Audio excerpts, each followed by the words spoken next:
vous salue, vous qui aimez Dieu de tout votre cœur, qui avez confiance en sa parole éternelle, Jésus-Christ.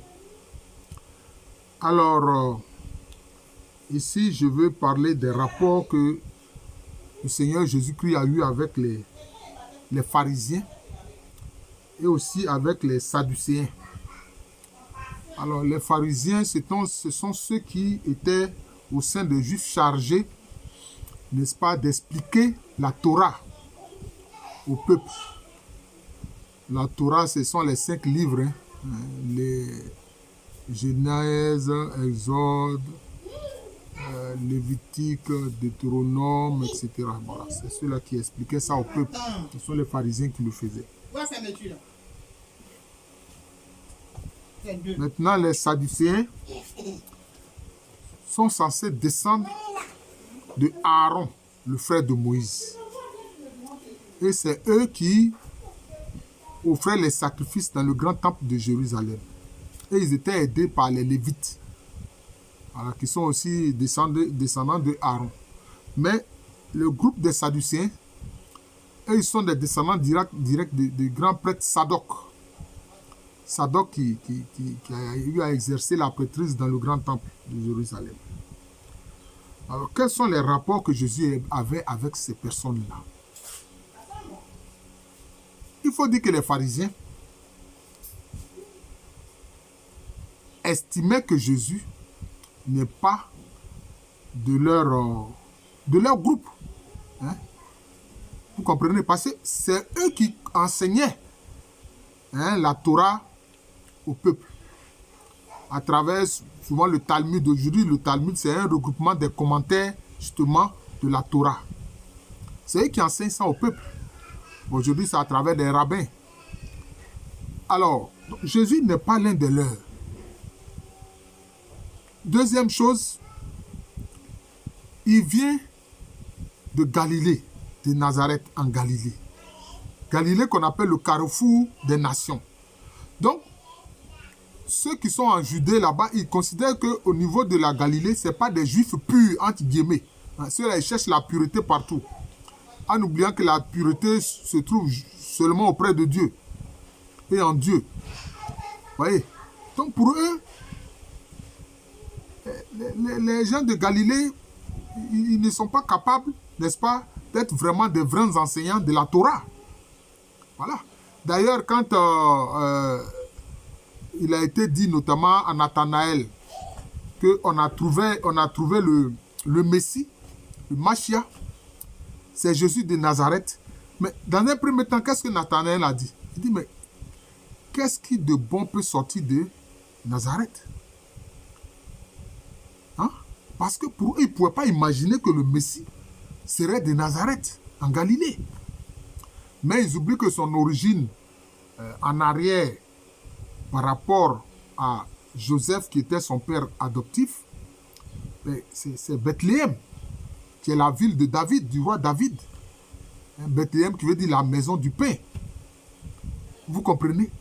Donc les pharisiens, ils estiment que Jésus n'est pas l'un de leurs. Or, on voit Jésus faire quoi? Jésus enseigne le peuple. Et ça ne leur plaît pas. D'où leur conflit permanent contre Jésus. C'est cela. Jésus n'est pas l'un de leurs, mais comment lui, il peut se mettre à enseigner le peuple? Il n'aime pas ça.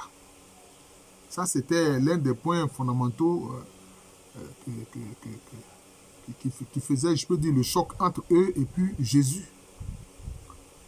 Deuxième chose, ils voient les miracles que Jésus, pour ne pas dire les signes que Jésus accomplit.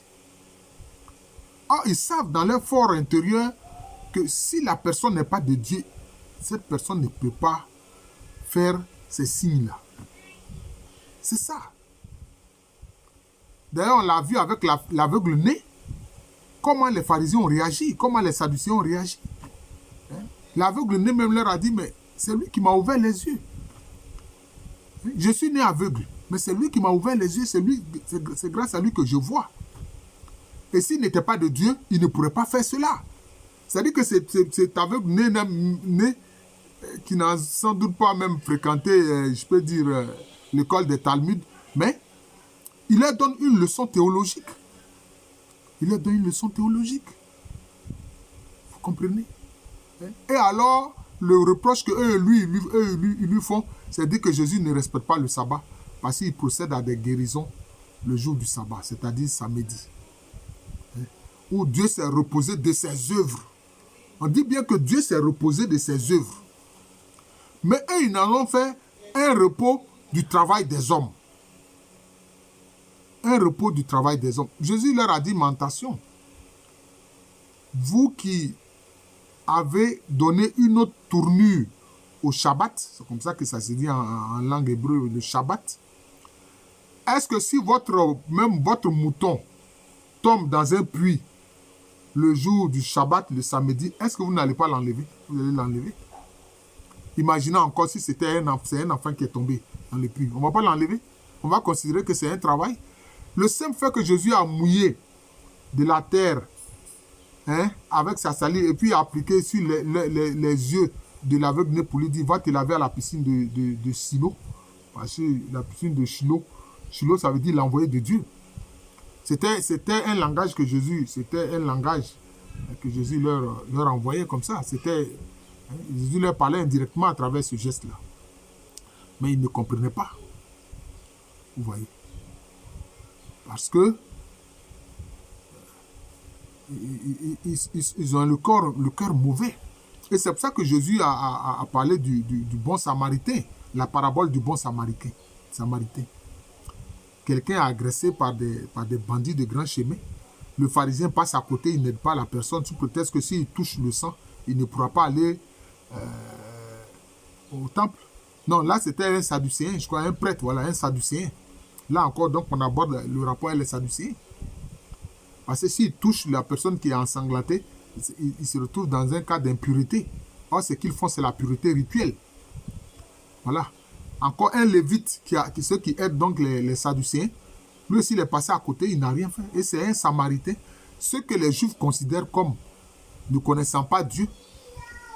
Je crois que j'ai fait une vidéo sur l'origine de l'hostilité de la haine entre les Samaritains et les Juifs. J'ai expliqué ça, vous pourrez regarder cette vidéo-là. Et c'est le Samaritain qui est venu en aide à cet homme-là. Ouais. Pour faire comprendre à ces gens que l'aide, le soutien n'attend pas. Et que le Shabbat ne doit pas servir de prétexte pour laisser mourir les gens. Parce que ce qui compte, c'est la vie. C'est ce que Jésus leur explique. Ce qui compte, c'est la vie des gens. Ce n'est pas la loi. La loi aide. Mais la loi n'est pas au-dessus de la vie. Même quand ils ont parlé de la question du mariage, ils disent, ouais, si tu n'es pas content de ta femme, tu lui fais une lettre de répudiation. C'est ce que Moïse nous a recommandé, etc. Jésus a dit, mais c'est parce que votre cœur est mauvais que Moïse a fait cette loi-là. Donc, vous voyez, donc il y a des lois qui suivent, mais qui ne viennent pas directement de Dieu. Vous comprenez que Moïse a dû élaborer par rapport à la situation du vécu social. Il dit, mais à l'origine, ce n'est pas ce que Dieu a prévu. Dieu a dit que l'homme et la femme qui se marient ne sont plus deux personnes, mais ils sont une seule personne, ils sont une seule chair. Ils sont devenus une seule personne. Donc vous voyez, voilà, c'est Moïse qui a élaboré cette loi-là. Ce n'est pas Dieu qui lui a demandé de faire ça. Voilà les faits. Il faut comprendre la Bible. Il y a certains qui pensent que tout ce qui est dans la Bible, là, il faut prendre ça au premier degré. Non, il faut pas prendre ça au premier degré. Il faut faire une réflexion théologique aussi.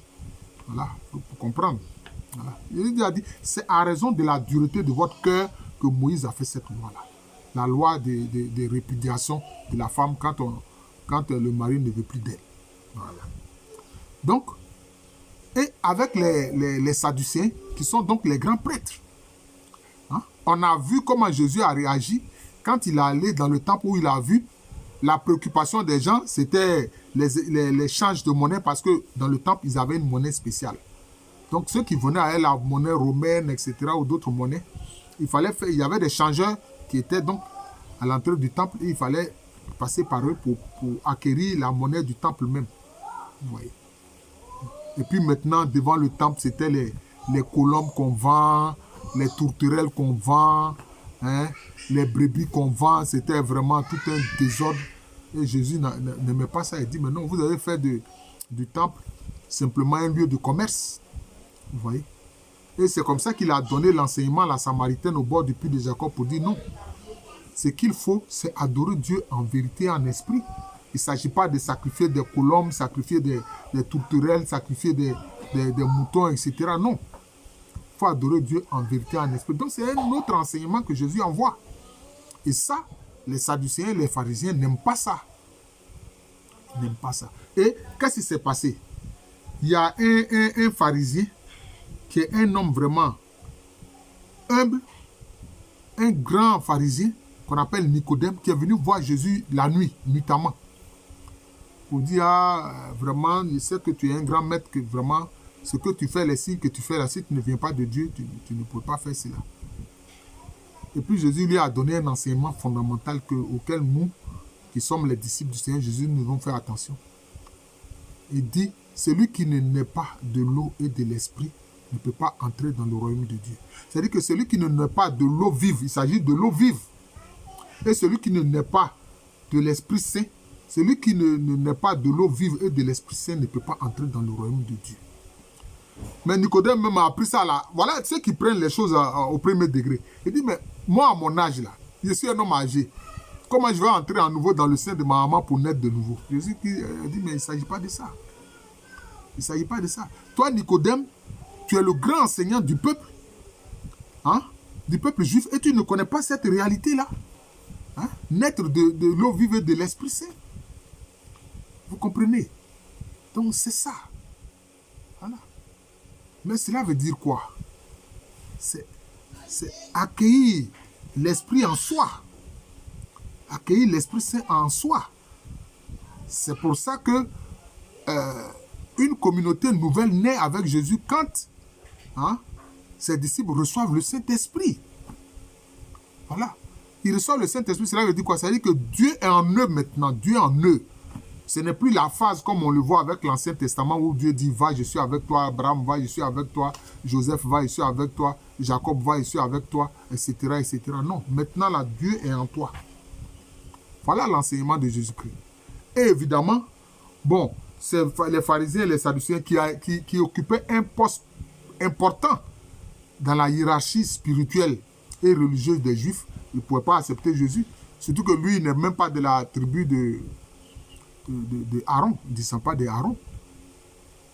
Puisque lui, il est de la tribu de Juda. Vous voyez. Donc, c'est un peu ça. C'est un peu ça. Et donc, il est évident qu'ils cherchaient à l'éliminer. Parce que pour eux, c'est quelqu'un qui met en mal leur autorité religieuse et spirituelle. La preuve, quand il a réveillé son ami Lazare de la mort à Béthanie, qu'est-ce que ces pharisiens-là se sont dit? Ils ont dit, non. Non seulement ça, ce signe est tellement grand parce que ça a amené beaucoup de gens à croire en Jésus. Et même certains pharisiens ont commencé à croire en Jésus. Nicodème, en fait, est devenu son disciple discret. Ils ont dit, non. Cet homme-là, il faut qu'on le tue. Et non, mais en plus même, le fait d'avoir réveillé Lazare de la mort, on a vu Lazare, il était dans le tombeau pendant 4 jours. Il faut que lui aussi, on le tue.